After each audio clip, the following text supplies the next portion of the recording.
Great, thanks. I call to order the Committee of the Whole meeting for the Park Ridge-Niles School District 64 Board of Education for Thursday, February 4th, 2021. Carol, would you call roll, please? Biagi. Here. Pearl. Here. Sotos. Salas here. Little. Here. Sanchez. Here. Riles. Here. Quorum present. Great, thanks, Carol. The administration has asked us to go into closed session this evening for matters pertaining to collective bargaining under 2C2 of the Open Meetings Act. Do I have a motion to go into closed? So moved. Is there a second? Second. Rebecca, you had the second. Larry had the motion. Thank you. Any discussion on this? Okay, if not, and we don't have anybody, at least on the line, for questions from the public in Jefferson, but I assume none. Eric, you're not aware of any, right? Right. Okay. All right, then we'll take a vote. Ellis, yes. Biagi. Yes. Little. Yes. Riles. Yes. Sanchez. Yes. Pearl. Yes. Motion carries. Great, thanks. 6:33 p.m. Thank you. So the board is back from closed session. The board went into closed session slightly after 6:30 this evening under 2C2 of the Open Meetings Act to discuss matters pertaining to collective bargaining. And we are now back in open session for our Committee of the Whole meeting tonight. And why don't we take roll one more time, Carol, before moving on with the meeting? Salas here. Little. Here. Pearl. Here. Biagi. Here. Riles. Here. Sotos. Sanchez. He was here earlier. He was here earlier. Yep, we lost track. Okay, great. Larry, can you lead us in the pledge, please? I pledge allegiance to the flag of the United States of America and to the republic for which it stands, one nation, under God, indivisible, with liberty and justice for all. Thank you. So we have just one issue on the agenda this evening for our Committee of the Whole meeting, but now is the time in the meeting that we have public comment on non-agenda items. And I should say that just to get some of the housekeeping out of the way, that due to COVID-19, it's prudent to have this meeting remotely instead of in person, and we are following all guidelines identified by the state. As usual, we are taking comments via our email address that we have posted on the district's website. And Jefferson is open this evening. Dr. Martin is present in case any members of the public wish to address the board in person, though we're remote. So at the appropriate time, either now when we do comments on non-agenda items, we can hear from the public, or at the time, if there are specific questions related to special education, which we're discussing tonight, we'll take those questions then. We have received 2 or 3 emails already today to the board's email address for questions, and those all pertain to special education. So we're going to take those questions during that agenda item tonight. So Natasha, are there any emails that we've received on non-agenda items? No, there aren't any. Okay, and Dr. Martin, is there anyone present that wishes to address the board on non-agenda items? No, there's not anybody here. Oh, and there's no one there present. Okay, great.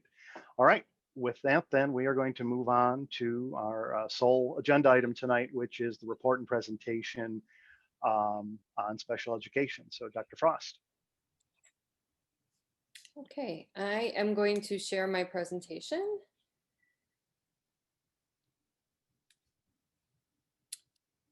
It's just taken, there you go. Okay, I'm assuming everybody can see this?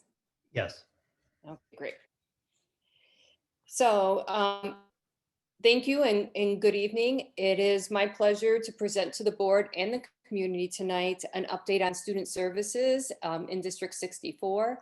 The presentation tonight really relates to looking at how student services, the department, has evolved over the past 3 years.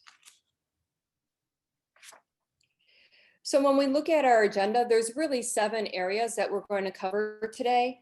The first one being just an overview of some background information, a review of the Illinois State Board of Education, or ISB, data, a review and update on the district audits that were conducted in the spring of 2018, the parent IEP feedback data for last year and so far this year, extended school year or ESY, and then future plans. In addition, if there are other questions that the board might have or the community might have, I'm open to answering those as well.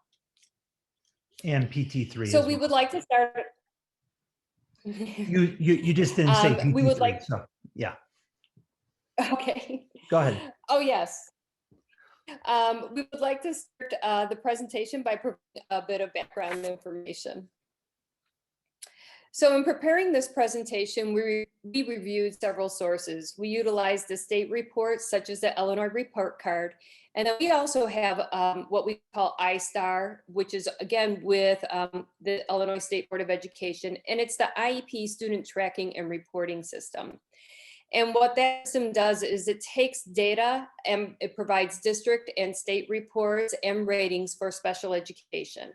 So we're going to review that data. And then we're also going to review the NWEA map data that we took this year. And then also this District 64 parent survey results. And then we looked at other work-related documents as well. So the student services really has several primary roles. Special education programs and services is a main role, but we also service the 504 plans, the McKinney-Vento or homeless supports, early entrance into kindergarten and first grade. Student records falls under student services as well. And then while the student learning is the primary conduit for the MTSS process and English Learners Program, the Student Services Department supports them in those pieces of work. So I'd like to start off by talking about some of the strengths of the Student Services Department. We have strong, positive working relationships with students, parents, and staff. We have learning environments that are tailored to the specific needs of our students. We have low caseloads for staff. We have the involvement of parents who are equal partners in their child's education, and an abundance of resources in which to appropriately pair student needs. But above all, at the core of our department is our dedicated, hardworking, and student-centered staff. An important practice we utilize is ensuring students with disabilities are general education students first, with their disability being second. We recognize and ensure students have access to a general education curriculum, services, and interventions, as well as their same age peers, to the maximum extent possible while meeting their individual needs. So we're going to enter into the data review. And we're going to start off by talking about the number of students who have IEPs within the district. And I'm looking at it for over the past 5 years. And what you can see over the past 2 years, we've seen a steady increase in the number of students being found eligible. In 17-18, we went from 14.1% to 18-19 at 15.2%. And then in 2019-20, we went to 16.2%. Now, the National Center for Education Statistics reports on average 14% of students within a district are found eligible for special education services. So you can see that District 64 currently exceeds the national average rate slightly. Our next section of data comes from the Illinois State Board of Education, or ISB. And ISB identifies 14 indicators of which districts are evaluated upon that are related to special education. District 64 is monitored on 9 of these indicators because some of the indicators are only for high school. And though indicators have been in place for over 30 years, in August of 2020, ISB began an accountability system for tiered monitoring. And what it does is it determines state intervention supports and technical assistance that be provided to school districts. And those are based upon 8 of those indicators. The indicators are identified in the Illinois report card. For ease of access, if anybody wants to look at it, you can also find this information in the Illinois report card. So the first indicator we're going to talk about is indicator 3, which relates to students' performance on the state assessments. And when you look at the student participation rate, that is the second row from the bottom, you can see that District 64 has a fairly nice participation rate. When you look at from 2017 to 2018 across, you can see it's pretty consistent. We're within the 90% of students with IEP who are participating in taking the Illinois assessment for readiness. We do have another portion of assessment that students with IEPs can take, and that's called the DLM, or the Dynamic Learning Maps, and that's an alternate assessment. And for the past 2 years, we've had students, approximately 3% of our students, who have taken both reading and for the math. And then for the other small percentage, those are parents that had opted out taking the assessment. So when we Leanne- look at Leanne? yes. Yeah, just you're starting to cut out a little bit. So I just wanted to give you the heads up. I think we can keep trying a little, but just so you know. Okay, thank you. So let's look at the ELA proficiency data first. You can see that in 17-18, we were at 13.7% of our students with IEPs who were meeting or exceeding benchmarks. And in 2018-2019, it rose to 21.6%. For math, you can see in 17-18, we had 15.1% of students with IEPs who were meeting or exceeding the benchmarks. And in 18-19, it rose to 21.1%. Now you can see the row below that, you can see what the state rate was, and you can see that District 64 is well above the state rate. But when you look at the next row, the state target, you can see that District 64 is in line with the state target. We're a little below, but not much. But we're meeting the state target more so than many other districts within the state of Illinois. Okay. Because we didn't have any assessment data from last spring, what we decided to do was to look at the map data that we could pull. And this was our first try at pulling map data for students with IEP. So it is something new to us. And so it is something that we'll do every year from now on, just to do as an additional comparison.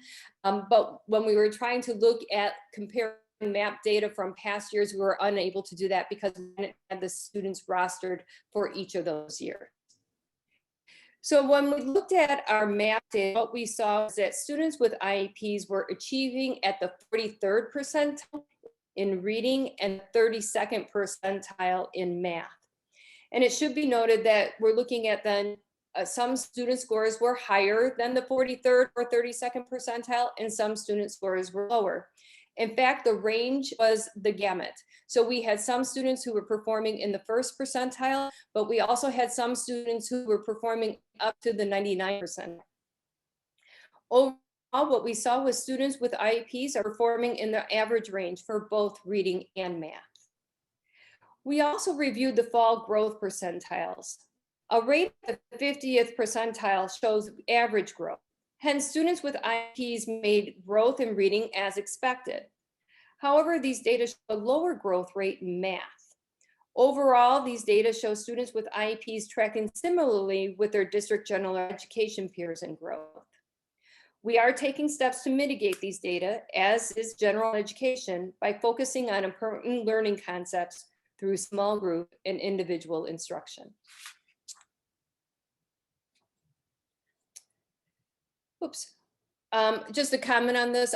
I'm really pleased with the performance that we're seeing in our students as they're taking these assessments. And I say that because I'm sorry. It's not going backwards. I am sorry.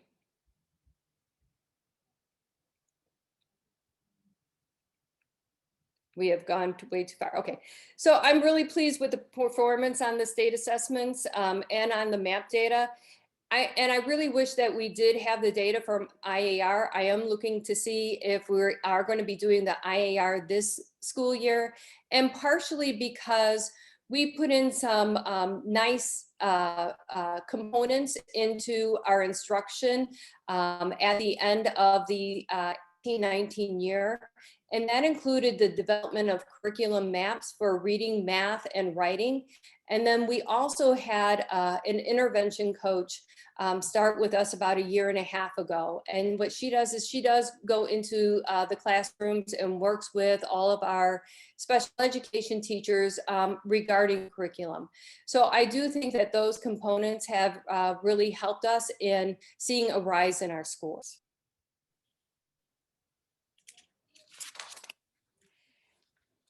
The next indicator I want to talk about is indicator 4. And indicator 4 is based upon our suspension and expulsion incidents for students with IEPs. For the past 3 years, District 64 has not experienced any issues with suspending or expelling students with IEPs based upon race or ethnicity.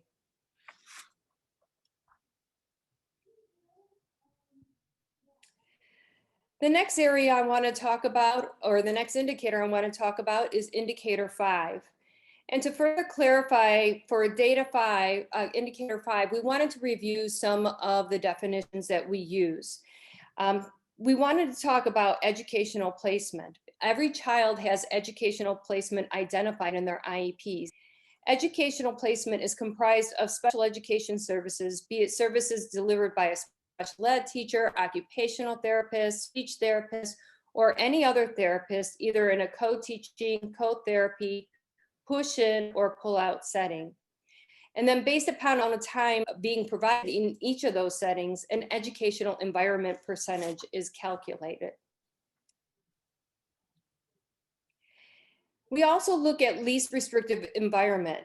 And when determining how services are delivered, we're looking at the environment of where those services are being delivered, because we want to ensure that students' special needs are only removed from the general education environment when it's needed.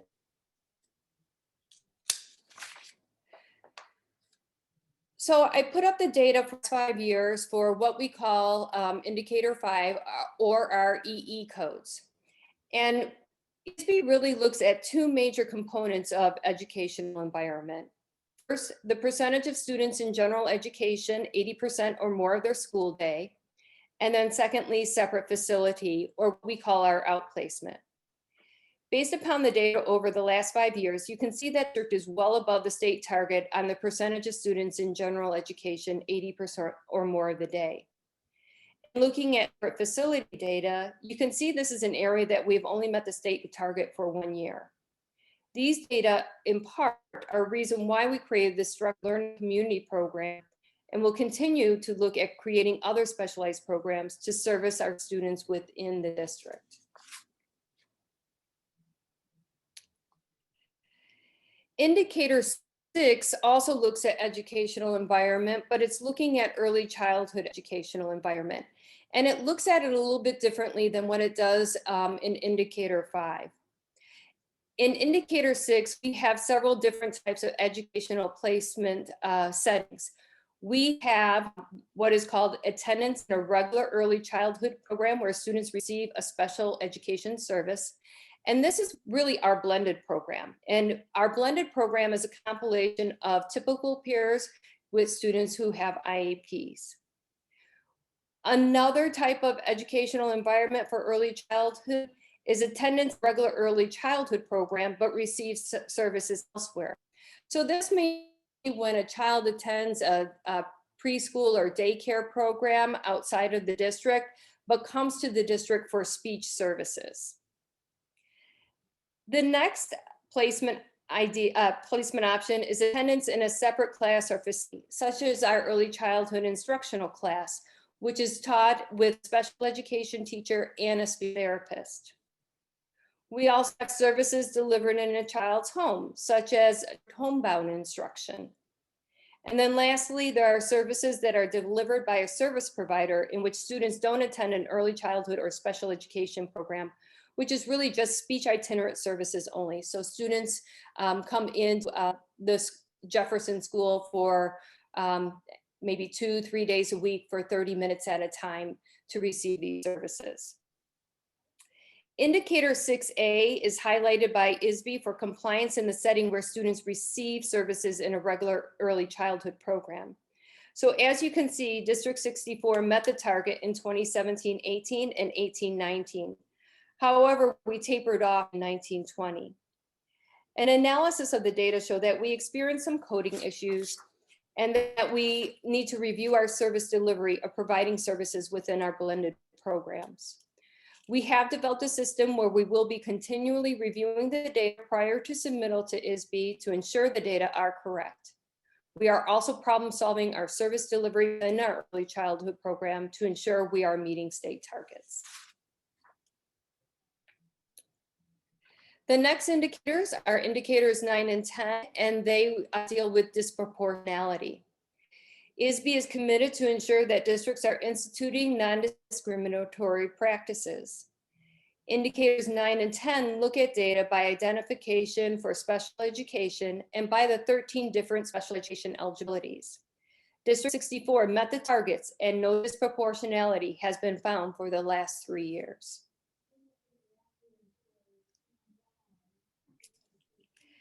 ISB also collects data on districts' meeting of evaluation timelines. Indicator 11 addresses having an evaluation and IEP in place by a student's birthday. And indicator 12 addresses meeting the 60 school day timeline for initial evaluations. As the data show, we had 1 student outside of the timeline for indicator 12 in the last 2 years. We have instituted procedures so that this data discrepancy can be addressed and no other violations can occur. And that concludes our portion of the ISB data review. So the next component we wanted to report on are the district audits that were conducted in the spring of 2018. As you may recall, District 64 conducted 2 audits during the spring of 2018, one conducted by Mike Padovic, who was the interim director, and the other by LMT Consulting. These audit and those findings are addressed continuously by the department and PT3. We have made progress on the audit findings and have identified our top accomplishments for the last 3 years. In year 1, we created a curriculum map that identifies the scientifically research-based or evidence-based reading, writing, and math programs that are used by our interventionists and special education teachers. We've also developed common forms and procedures for administration and a guidance manual for families, which is posted on our website. We ask for board support in creating new and additional positions within the district, and some examples of those positions include an intervention coach, a full-time assistive technology specialist, and a board-certified behavior analyst. And we also built collaboration within PT3. PT3 members spent the first few months developing relationships so that the group could function in a collaborative fashion. In year 2, staff were participatory in new curriculum and behavioral trainings. Additionally, our intervention coach attended professional development to become a trainer of the Wilson reading system so that she can train and certify our internal staff. A parent IEP feedback form was developed and is sent to all families following an IEP meeting. Results of these data will be shared later in this presentation. And the Structured Learning Community, or SLC program, was developed. In year 3, our accomplishments so far this year include enhancing our district's MTSS process, which included a parent video presentation and guidance manual, which are on our website. We're using our systems to gather and review data. They're becoming more efficient and effective. And to be more specific, we're using systems like our Embrace system that houses our IEP information, 504 information, and MTSS information, our MAP data, PowerSchool, and RNG, which does our Medicaid reimbursement and also our service logs. We use them for multiple purposes without duplication of work. And they're decreasing the amount of manual information gathering that we have to do. We've created a student record guidance document presentation for building staff. We will also include additional information on student records in our next school year student handbook. And we are developing a special education manual that serves as a reference tool for staff on internal procedures, practices, and resources. While the audit findings are progressing and are being done in a quality fashion, there is still work that needs to be done. Some of the items are ongoing, such as reviewing curriculums, procedures, and practices, offering appropriate professional development, as well as monitoring the 504 and MTSS processes. However, we also need to engage in greater work related to our teacher assistants and training them, data collection, and disability awareness programming. So the next area we're going to talk about is PT3. And at this time, with the exception of April 2019, we have met monthly since September 2018.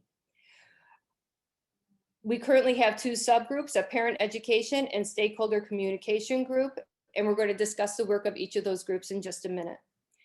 We have 43 members on PT3, in which staff and parents represent each of the schools. Over the last 2 years, PT3 has accomplished the following. We've created a mission statement for the special education department. We constructed a parent survey in which the results were shared with the board at the July 2019 board meeting. We created a professional development needs assessment as required by the Individuals with Disabilities Education Act that continues to be sent to every district employee yearly. And we created the new specialized program for students called the Structured Learning Community Program, or SLC. So just a bit on the SLC program. The SLC program began this past August at Washington School. We welcome 7 students who range from grades kindergarten through 3rd. With the exception of the adaptive pause in November and December, students have been in person. All necessary resources are allocated to the classroom, including the related and specialized service staff. Additionally, we are receiving coaching from Have Dreams. If you look at the picture at the bottom, those are members of the SLC staff, and they include our teacher assistants, and our social worker.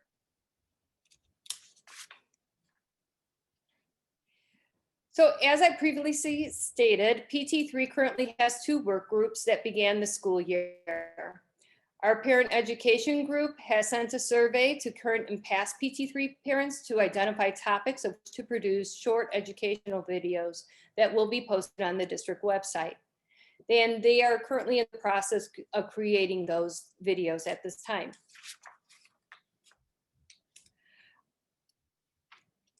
We also have a stakeholder communication group, and they are reviewing and making enhancements to our web pages so that parents can easily access information and resources about programs, services, and procedures. While we will gather input from our members regarding next steps, it is anticipated that we will complete the current tasks assigned to the work groups further, that will discuss SLC for the 21-22 school year, and that will review the district's current continuum of services and determine additional needed programs and services.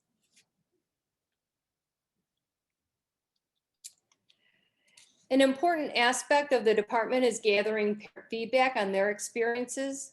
And in coordination with the special education staff, a parent IEP feedback form was created and began dissemination in November 2019. The form is provided to parents via an electronic link after each IEP meeting. The data that are being shared are from the 2019-20 school year and data so far from this year.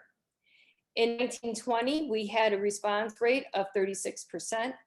And so far this year, we have a response rate of 29%. The data that we have compiled is representative of all schools that District 64 students attend.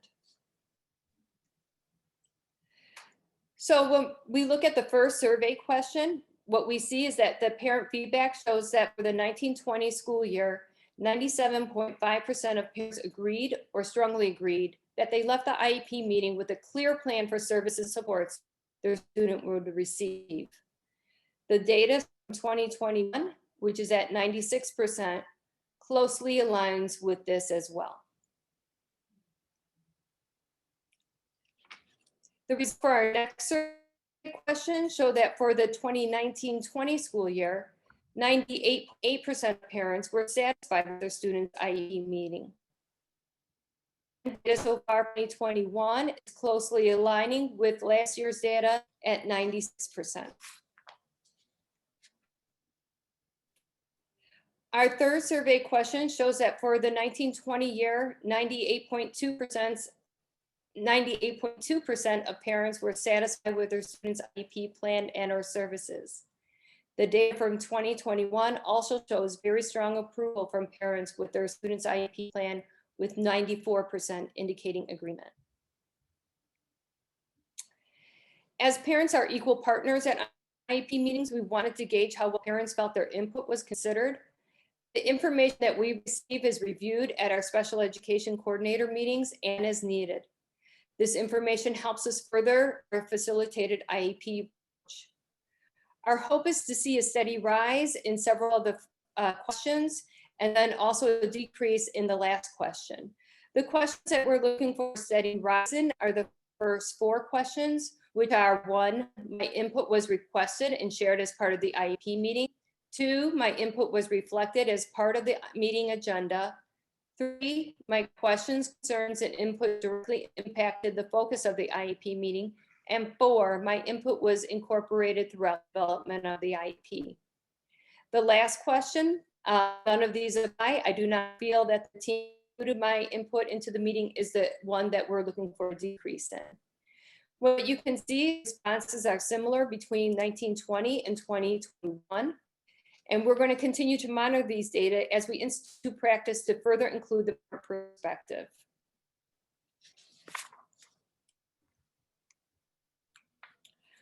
Our next survey question asks parents their thoughts on how their students' progress was reported to them.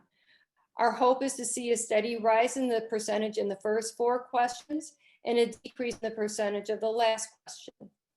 As you can see, the second question, which was visually represented or graphed, and the third question was data and an explanation was given to inform me as to why goals were proposed, show a decrease in how parents received information about its progress so far this year. Additionally, we see a rise in the last question between this year and last year, where parents are not feeling that they're receiving information on their students' progress in a meaningful way. In reviewing these data, we are questioning the impact on COVID on IEP development. As you know, all of our IEP meetings are remote at this time, and our IEPs are being written differently. Our IEPs are actually being as if we were in person. And if there's any deviation that's going to occur from what's written in the IEP, that is listed in the notes section. And you know, it's a little bit different communicating through an electronic format. Obviously, being in board meetings, it's a little bit different when you're not sitting there with the parents and helping guide them through some of the paperwork that they've received to make sure that they're following along at the same pace that we are. And then being able to read some of their body cues as well, being in person as opposed to being online. So we're going to continue to review possible causes for this data decline and continue to address these issues. The last survey question asks parents about which they need additional information. This information is shared with our special education coordinators and is being used by the PT3 parent education group in determining types of videos to create. Next area to be discussed is our extended school year services. Every year we offer an extended school year program. Our staff receive information about our ESY program starting in December, and our parents are invited to a presentation in either February or March with a slide presentation posted on our website after. This year we will be holding the parent presentation on February 22nd. Generally, our schedule follows the World of Wonder or WOW program that's administered by the Student Learning Department. And while we had to hold ESY virtually last year, we did not see a decrease in the number of students attending. In our ESY program, we provide the services and supports that are available during the school year. This includes all related services and specialized curriculums. For this upcoming school year, we are planning for in-person instruction, allowing for 2 14-day sessions to be held in Jefferson, Washington, and Lincoln. The WOW classes will also be housed at these sites so that students have the opportunity to participate in one WOW period if desired. Before concluding our presentation today, we wanted to offer some insight as to our future plans. Our future plans include to prepare accurate reports and monitor state indicator data, to monitor state and district assessment data aligning to the programs within the curriculum map to ensure student academic growth, to continue training curriculum implementation as well as behavioral strategies and techniques, to create and provide resources to families about special education programs and services as well as other services programs, to continue to examine the district continuum of services, create new programs and services, as well as reform current programs if needed, and continue collaboration with all stakeholder groups. Before questions, I want to thank the board and the community for this time to provide an update on the Student Services Department. I especially want to thank Angela Phillips, our Assistant Director of Student Services, for her assistance in creating this presentation with me. At this time, I would be pleased to answer any questions that you might have. Thank you. Thanks, Dr. Frost. Dr. Olson, anything else you want to add before I turn it over to the board for questions? Sure. I just wanted to extend a huge thank you to Leanne, her team, and all of our special education staff across the district. As the board knows, when Leanne came, there was a mountain of work to do. And I think they put their heads down and just plow through step after step, item after item until we're going to get to success. And I really appreciate the drive to see how much that we've gained in the last couple of years, but I also like that Dr. Frost shares the same opinion of me is we can always be better. And even some of those percentages that say 99.4, well, why isn't it 100?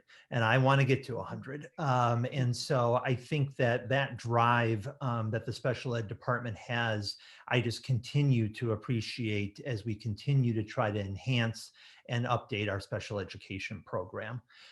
So thank you, Leanne, and your department.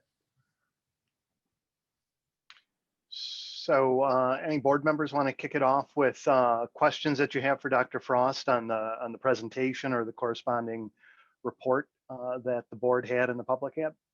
I have a couple of comments and a question. Isn't it about time that we brought back another special ed audit? I don't think that we need a special ed audit at the time, and partially because we're still working off of this audit. I think that we have done a lot of work related to the audit that was completed approximately 3 years ago. In many cases, some of the items that were listed in the past audit are things that, you know, are just best practice to continue to do. So one of the things that we will always continue to do, constantly look at the curriculum programs that we are presenting to our students. Because if we don't see academic growth, then perhaps we need to be looking at the curriculum. Perhaps we need to be looking at the training. Perhaps we have to be looking at other aspects. So I think that there's going to be some things that would always be in an audit because they're ever evolving. It's just best practice to continue to do those things. I do think that much of the information that was presented to you tonight was not in a previous audit. So when you look at the data from the State Board of Education, which is something that we receive on a yearly basis, that wasn't reported in the last audit. And I think that those are aspects too, but you don't need to have an audit to do that information that's really available. Yeah, I don't disagree with you, but 3 years ago, was on the board when we asked for the audit because we thought, special ed was in some trouble. There's no question we've made great leaps and bounds, and we have certainly, I use we loosely, your staff have done all the right things to put this thing in the right direction. I'm thinking that an audit is going to come back and say, you're on track. Great job.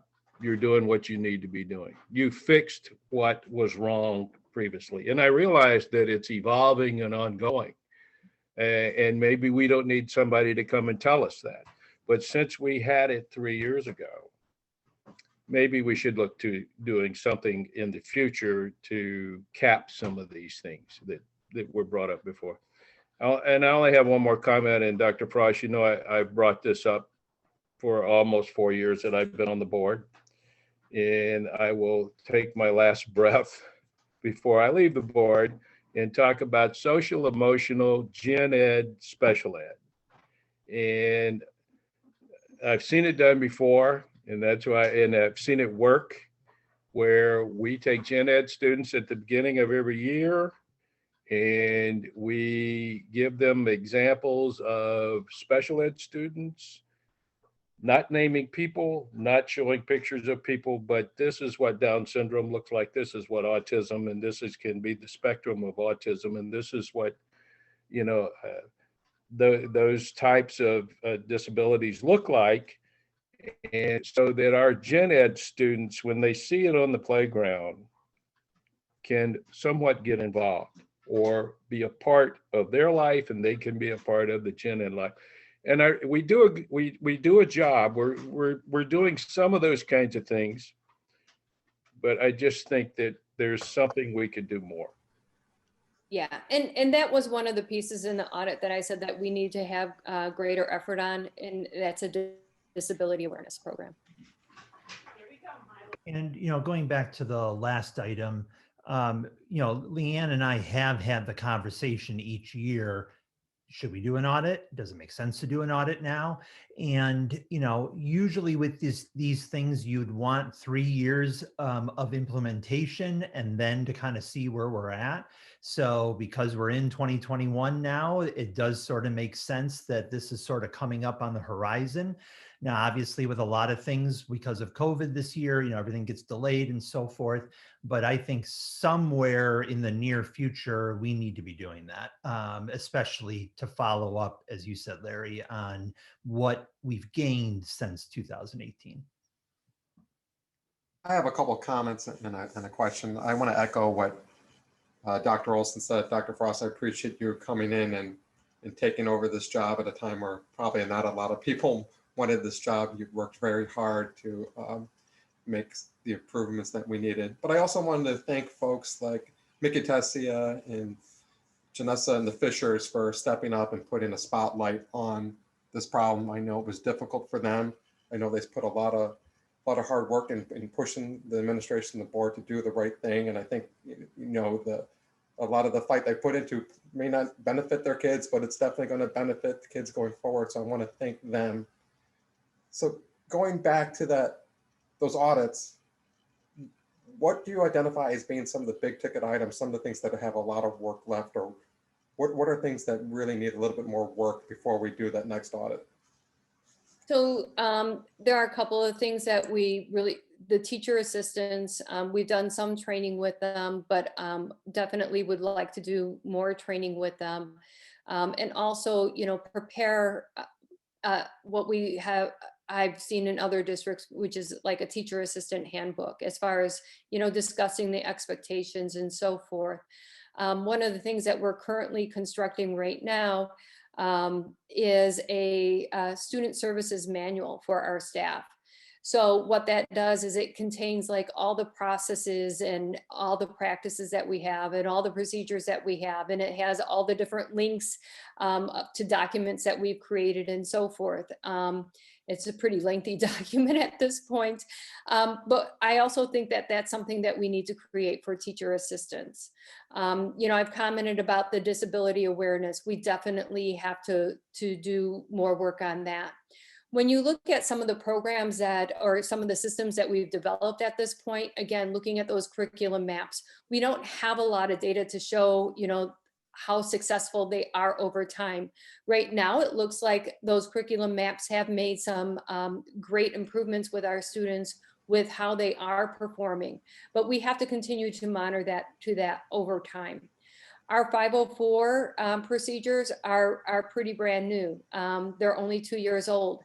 And so continuing to have those discussions, we do meet with the assistant principals now quarterly, talking about 504 plans and any questions, concerns, issues. Now they can ask us that anytime, but this is a great networking opportunity with the other assistant principals to make sure that we're all consistent, and then also that, we're all problem solving together.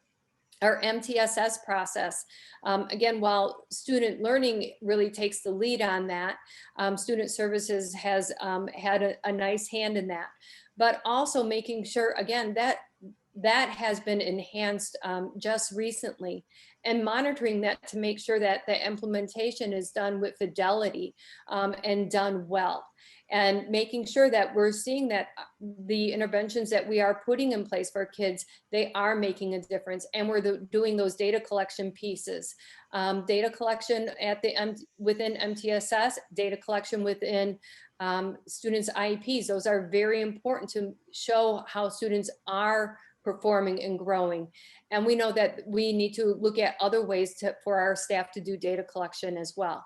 So, I really think at this point, we're talking about looking at, doing more preparations for teacher assistants, a disability awareness program, and looking at the data collection, and then monitoring many of the other systems that we put in place to make sure that, part of the reason why I think some people wanted some of these systems created very quickly, but when you do that, it doesn't necessarily take, meaning that it doesn't get hardwired. So you really, to do something with quality, you really have to take time to do it. When we did put our curriculum maps together, we piloted those programs before we inserted them into our curriculum maps. We didn't just say, okay, this is what we're going to use, and not really see how our students, interact with that material, how our staff interact with that material. So really, making sure that the systems that we put in place, continue to grow, and we can see that they are being effective. Because once they're not being effective, we need to be starting to ask the questions, what else should we be doing? I think the collaboration you've been doing with the parents and the PT3 is wonderful. I think that really gets us to some success in improvement. So thank you.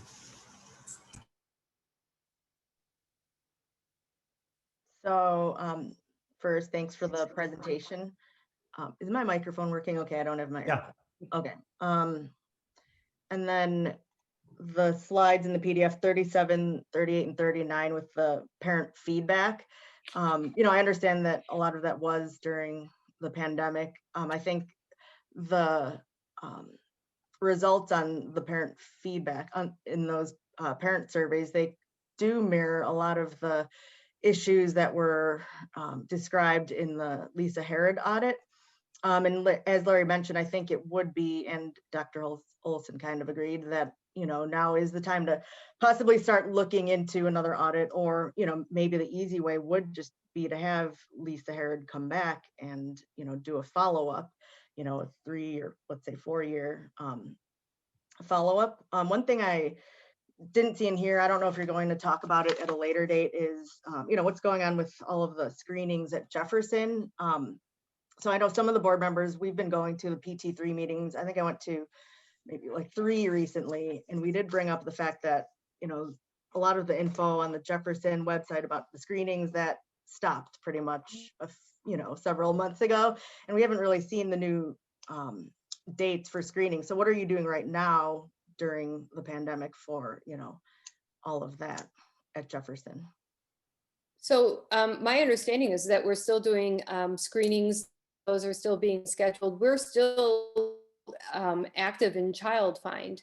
If there is something specific, please let me know, so that The we can dates, address though, it. because before, I think the district would regularly disseminate those dates, so at least that would be on parents' radars for, this is when I should go, and, because the ages of the kids, they're so young, so timing is everything for a lot of these kids. So, if you have those dates, maybe post them, or I don't know, maybe get the information out there a I'll little. talk with Lisa Halverson about making sure that those are posted and communicated to the families. And then another question is, what are some of the challenges you're facing with the pandemic? Because I know other districts and other attorneys who represent districts, they're, some of them, that's their biggest fear, is all these kids falling through the cracks and not being identified because they're not really, being seen in person, and all the other, related things that are happening with COVID. So what type of challenges are you facing? So I things that we've been very fortunate with is problem solving through some of the challenges. So we're in constant communication as far as, which students need to be in school and more. Looking at different phases of bringing in students, potentially 5 days. Since the start of the year, you know that the instructional students have been in class 5 days per week, with the exception of when we did that adaptive pause that was district-wide. We have brought in a number of resource students and looking at basically their progress on goals. And if we didn't feel that they were great that they need to be, or if they were having a hard time with remote setting, we have brought those in. I think it actually ended up to be approximately 80 students district-wide. We're also looking at another phase of students to bring in, potentially some of those students who are having social emotional issues. So we're in the development of that. So I really think that many of the issues that we have been faced with, we've been actually able to problem solve through.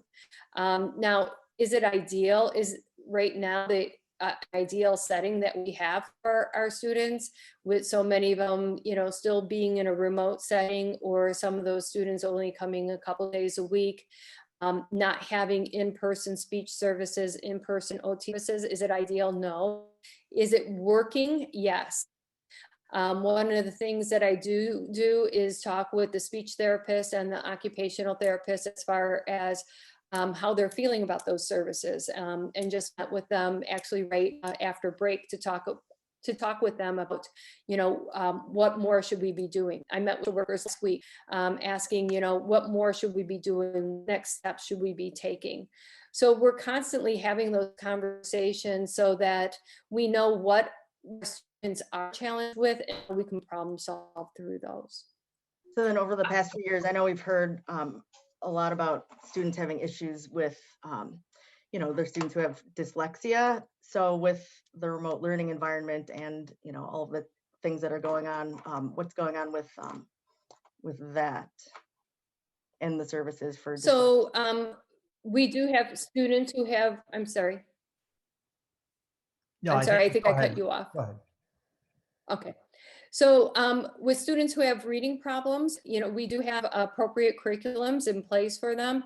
I know many parents really like the Wilson program. And at this point, we do have 10 staff members within district who are certified Wilson trained at the level 1. And then we also have 2 that are in process. And then, of course, we have Kara who is our intervention coach, who is a certified trainer. But we do multiple programs that we utilize for students with readings. Many of them have also come out with online activities to work with students if need be. Our interventionists are in person, our resource teachers are in person. So many of the students who need more specialized curriculums are getting that services directly. Students who are continuing to do remote work, again, we have online services. Sunday is one of the programs that we utilize, and they came out with an online platform that we have provided to our teachers, and Wilson also did many of their activities to form online. So those reading services are still being provided, and I have not heard that those are actually barriers for students to be learning at this point. And I just have Go ahead, Carol. one last question. This is more for you, actually, and I'm not asking about any specific students. It's just about the procedure. So over the past few years, there have been murmurs about, the board not receiving enough information about what's going on with SPED. One of those things is, due process filings. I mean, has that changed at all? Do we, are we notified right away? I don't know, it seems like there's some type of lag, or we might not be notified about anything. And maybe that's something the policy committee should look at, should we have the requirement that immediately, once we're notified about, potential litigation or something like that, that we would be informed about that. And then another related question is, are we, using the services of our attorney? Because I know that the audit mentioned that we need to, improve knowledge of the legal process and all that sort of thing within the district. So are we going to have, or I know Hodges Louise helped before, but are they going to, are you going to have them do workshops again? I do communicate with the attorneys whether or not we have a parent who has an attorney coming to an IEP meeting. We also utilize our attorneys to help us with some of the information that we're providing to our staff, the procedures that we're developing. For example, student records, we just reviewed and revised our student records as far as how we're creating student records and how we're student records. So Michelle Todd, one of our attorneys, and I did a presentation with building administrators and secretaries right after winter break.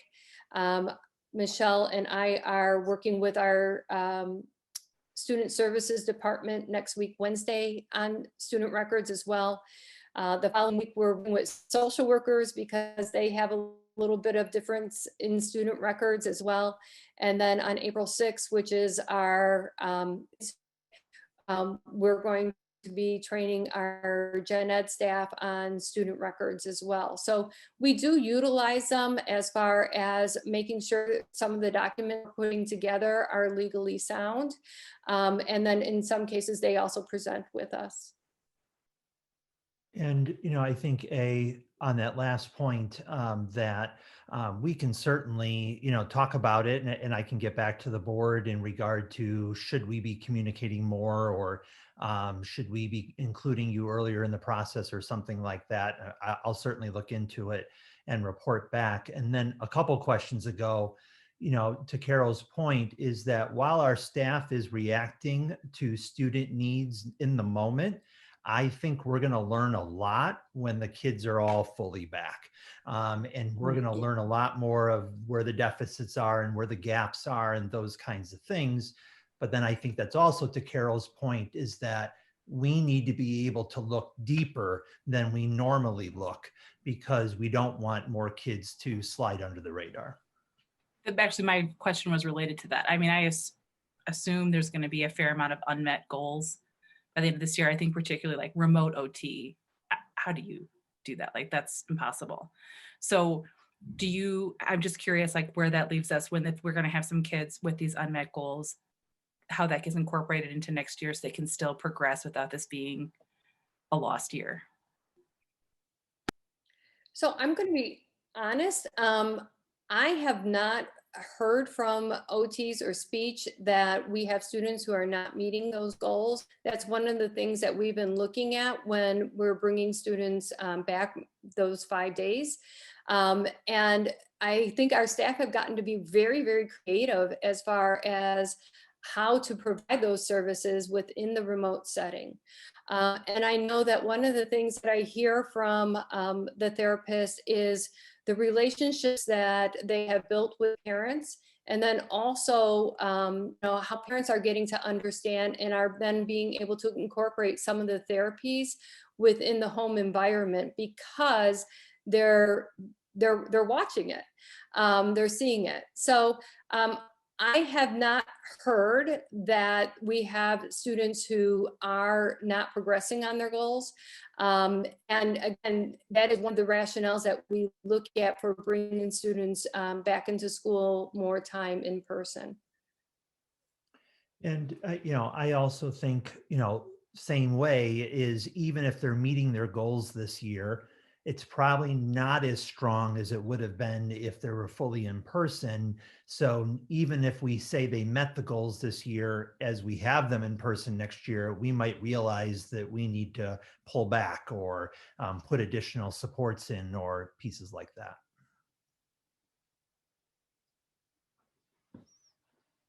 Leanne, Fred mentioned PT3, and as Carol said too, many of us have attended meetings, and I'm glad that their work is almost ready to be shared, the videos and the website updates, because they've been working hard, and then there's a more public, I think, acknowledgement of their work. And I guess I wondered if you might expand upon, in that slide, you mentioned, SLC might be the kind of one of the next directions for PT3. Can you expand upon that a little bit? Sure. They were very instrumental in the development of SLC last year. Right now, SLC is for kindergarten through third grade. And the question is about expanding it for next year. So we really need to have the conversation with PT3 in regards to that. Another aspect too is, SLC is just one specialized program. We have students who are in outplacement and others a program too. And then when you look back at the data from ISB, when I shared that separate facility, you can see we're a little bit above what the state target is. Now, I'll be honest with you, if you get other districts, you'll see that, many of them are in double digits. So the fact that we're close to state target is nice. However, the idea about being able to service many of our students in-house, I think is a better model. Our students live here. They live next door to the child next door who goes to, one of our schools and so forth. And building that community, I think, is really important. So trying to develop additional programs. I mean, my hope was that we would have the opportunity to look at creating an additional program this year for next year. Unfortunately, in a COVID environment, it's really hard to do, because part of that is that training piece of it. And it's hard to do, training virtually. You go into a professional development and you sit and get, but that doesn't tell you how to apply. And so we really need to be in person in order to develop our next program, so that we can really have that hands-on coaching and application of the techniques and strategies that we were learning. One of the things that we started last year, we had at least one person from each of our buildings attend the collaborative and proactive solutions technique. Dr. Ross Green promotes that, and it's a different way to approach behaviors. And our staff were in the middle of that when COVID struck. Well, when you're working, and part of that training, which is 15 weeks, by the way, is working with one child over that period of time. But, building that relationship and, doing things together and so forth. And the COVID environment really did not lend itself well to that. So we've had to stop that. And that's one of the other things that we need to restart as well. I did talk with the cohort whether or not they wanted to try this spring, and they just really felt that they would be missing a piece of that training if they continue to do it in a remote setting. And they really want to make sure that they really get the training that they need in order to implement this within our building. So we're going to delay it until the fall, because I'm very, very hopeful that we're back in person 5 days a week in the fall for all of our kids. All right, Leanne, you must be a fortune teller. My other question was about professional development during COVID. You mentioned the Wilson training, and I wondered what else was, because that's a piece of, I think, the audit and kind of as we continue to, develop more programs and serve more of our students. And so you answered it, so you're off the hook. I'm hoping also to provide some summer training for staff. And, I'll also share that, this year with the SLC program at Washington, one of the goals of that is to make sure the entire Washington staff understands what we're doing in this program, how we can get these students more, out into other classrooms and so forth. And that we have been able to continue to do that this year through the professional development. It would be better if it was in person, but we have been able to continue to do that with SLC. So I am appreciative of that. So I know we have several questions that came in on email prior to the meeting. If it's all right with the board, maybe we can read some of those in, and maybe that may spur some other questions as well too from all of us. So Natasha, did we get more in since then or not? Just one, so I have a total of 4 at the moment. Okay, and I just want to remind the public, I know we have about 24 people or so on watching this meeting right now, but if anybody does want to continue to send in questions for the board and for Dr. Frost, we will take those now as it relates to her presentation in this particular agenda item. So Natasha, do you want to read those 4 questions you have? Sure. So our first public comment is from Tom Fisher. Can everybody hear me well? Yes. My name is Tom Fisher. We have a 5th grader at Washington Elementary and an outplaced 4th grader. Back in May of 2018, a third-party audit was conducted on the special education program and processes. 11 main items were identified in this audit. 1, lack of trust needed to rebuild. 2, disconnect of outstanding work of the district's special education teams and the department. 3, decisions for student outplacements based on percentiles and cutoff scores. 4, adversarial environment in special education meetings. I am aware that some parents still find the need to have attorney representation. 5, programming options and continuum of services declining. 6, change of placement recommendations occurring outside of the IEP process. 7, programs should be individualized based on students' needs and ability level. Goals and objectives should reflect student outcomes rather than benchmark targets and scores. 8, IEPs are not consistently written in a clear and comprehensive format. 9, teacher assistants have not given training in the area of management and the unique needs of the students they serve. 10, interventions and additional data collection methods need to be attempted before placement of students in more restrictive environments. And 11, 504 accommodation plans are to be reviewed, and staff members should be given a summary of any modifications or accommodations that are to be implemented in the classroom setting. If a follow-up audit was conducted today, what would be the outcome? Would all the items be satisfactorily closed? Which would remain open issues? After 21 months since the audit findings, which of the 11 findings have been addressed and closed? Can you please provide what was implemented to close these items? Of the remaining items that have not been completely closed, can you please provide the goals, action plans, metrics, and timing to complete the audit findings? Thank you. And, I'll just jump in. Both the board and administration appreciate all of the comments. I think that's good feedback. In terms of the questions, we don't answer them in the meeting, but I know some of these questions were already addressed in Leanne's presentation, but Leanne can follow up with Tom, with additional questions that weren't answered tonight. The next one is from Lorena Fisher. Good evening, my name is Lorena Fisher. We have a 5th grader at Washington Elementary and an outplaced 4th grader. If possible, can you read topics individually and pause for any feedback versus reading all at once? Would you like me to do that or just read through? Just read it through.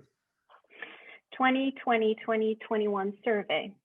769 students have IEPs. Is an IEP meeting required annually? The 2020-21 survey had 50 responses to date that represent 6.5% with less than 50% of the school year left. Were these surveys offered to parents of outplaced students? Is there consideration to increase the scope of surveys to all 769 students with IEPs beyond the topic of IEP meetings to increase engagement and obtain a larger perspective? Accomplishment. A year to accomplishment listed on page 24 was, quote, development of a specialized plan for students with characteristics of autism, end quote. Was this program implemented? If yes, can you share any data of its overall success? Example, percent of IEP goals that were met or improved. Was this implemented across the district? If no, is there plans to expand across the district? Accomplishment.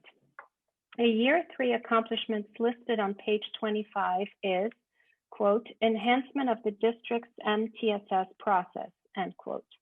Can you share additional information? Where is the current MTSS process documented and or the tiered support services explained for parents to be more proactive and educated? Educational environment. Page 4 of the report, quote, D64 only met the state target of below 3.9% for 1 year. This data, in part, is the reason why we created this structured learning community program and will continue to look at creating other specialized programs to service our students within the district, end quote. The 2019-2020 school year was 4.5%. Will the 2020-21 school year meet the 3.9 state target? If no, when is the target expected to be met? Future plans. One of the future plans listed is, quote, continue to examine the district continuum of services, create new programs and services, as well as reform current programs if needed. Programming options and continuum of services declining, end quote, was a major audit finding in 2018. Can you expand and or be more specific on how this is being addressed, defined? Is there a timeline and measurable? Is it reactive to students' needs when not successful in current teaching structure or proactive? Thank you. So I think once again, Dr. Frost will call both Fishers. And I think, you know, some of those questions are so detailed that it would take quite some time and we get into a dialogue. And so I just want to, you know, remind the public, please feel free to contact any administrator at any time. And we can spend whatever time we need to go over all of the pieces that anyone is interested in. Our next comment is from Mickey Tasia. Good evening, my name is Mickey Tasia and I have a 7th grader in the instructional program in Emerson. First, I wanted to thank the district and especially the teachers and aides for providing full-time in-person learning for the kids in the instructional program for most of the year. I have a few questions/comments for tonight's meeting. You provided statistics about the number of students who spend 80% or more in gen ed and those that are outplaced. What about the percentage of students who spend 40% or more in gen ed? You stated that you created a curriculum map. Is that publicly available? As you continue to evaluate the program, is there any consideration of changing the instructional program at Emerson next year? Emerson's instructional program has been going very well this year, COVID issues aside, and I would hope that the district does not make changes that would undermine the existing structure and program. As you evaluate the needs of the teachers and staff, will you consider providing time during the school week for the instructional teachers and staff to meet? I understand that is not happening and that without it, consistency is difficult to achieve. I know from personal experience when we transitioned from field to Emerson, there appear to be different approaches. Different approaches can be fine, but I think that it's important for the instructional teams to meet amongst themselves to discuss best practices, challenges, how to overcome the challenges, etc. This is especially important for newer teachers to have an opportunity to learn from seasoned teachers and vice versa, for seasoned teachers to perhaps learn the latest methods being taught. In a similar vein, I think it's also important to provide time for the specialists, PT, speech, OT, social workers, etc., to have time with the instructional teachers and staff to consult in the classroom so that the special skills can be incorporated throughout the day, even when the specialists aren't in the room. Please consider providing that time as well as a part of the regular school schedule. Thank you for your consideration of my comments. I think once again, I think we appreciate all the comments and feedback, and Leanne can follow up with Mickey as well. Our next comment is from Noreen O'Connor. I think a diversity and inclusion program is a better title than disability awareness program, or whatever it will be called. I agree with awareness and education, but the term continues to isolate students that fall under that term. And our next comment is from Amy Kish. Good evening. I would ask that my name, well, remain private. I'm sorry. It's a public comment. We must read the name. My daughter was recently diagnosed. Maybe I should not read If it's that. personal. Yeah, I would let's hold off. I think it's a little personal. Yeah. All right, so we'll direct I that will- question directly yes. to Dr. Olson and Dr. Frost, We will, and yes. that will not make that part of the record for tonight. Yes. And Natasha, I Pete, just- the one just yes. came in. yeah, Okay. I just got the forwarded. And Natasha, just email before from you Pete. read that one, I've noticed that there's at least one attendee that did a hand raise on Zoom, but we're not set up technologically tonight to take live mic from any of the attendees in the public. So I'd ask that if you do have a question, in lieu of raising your hand, you can just send it live to that email address that's posted at the district website from the meetings, and we'll read it into the record. Correct. Thank you, Rick. This next comment is from Julie Beardsley. Thank you, Dr. Frost, for your comprehensive work in special education in Park Ridge. My questions are, is there a measurement in place for ability of classroom teachers to implement 504 accommodations during remote learning and normal school years? Is there staff support available for teachers in adapting 504 accommodations for remote learning? End of comment. We'll follow up as well. And that for now is are all the comments we've received. Okay. Back to the board. Any other questions that the board has tonight? Anything else, Dr. Olson, you want to address on the notion of redoing the audit at this point, and any more we want to talk about there? Yeah, well, just again, I'll just reiterate, I'm all for that. I think we should do another audit to see what, the gains or not gains have occurred since the last audit. I do think that makes sense. I'm kind of sitting on the fence right now of, is next year going to be the year, or do we wait one more year? And, I think some of that, will also be how the next 6 months plays out.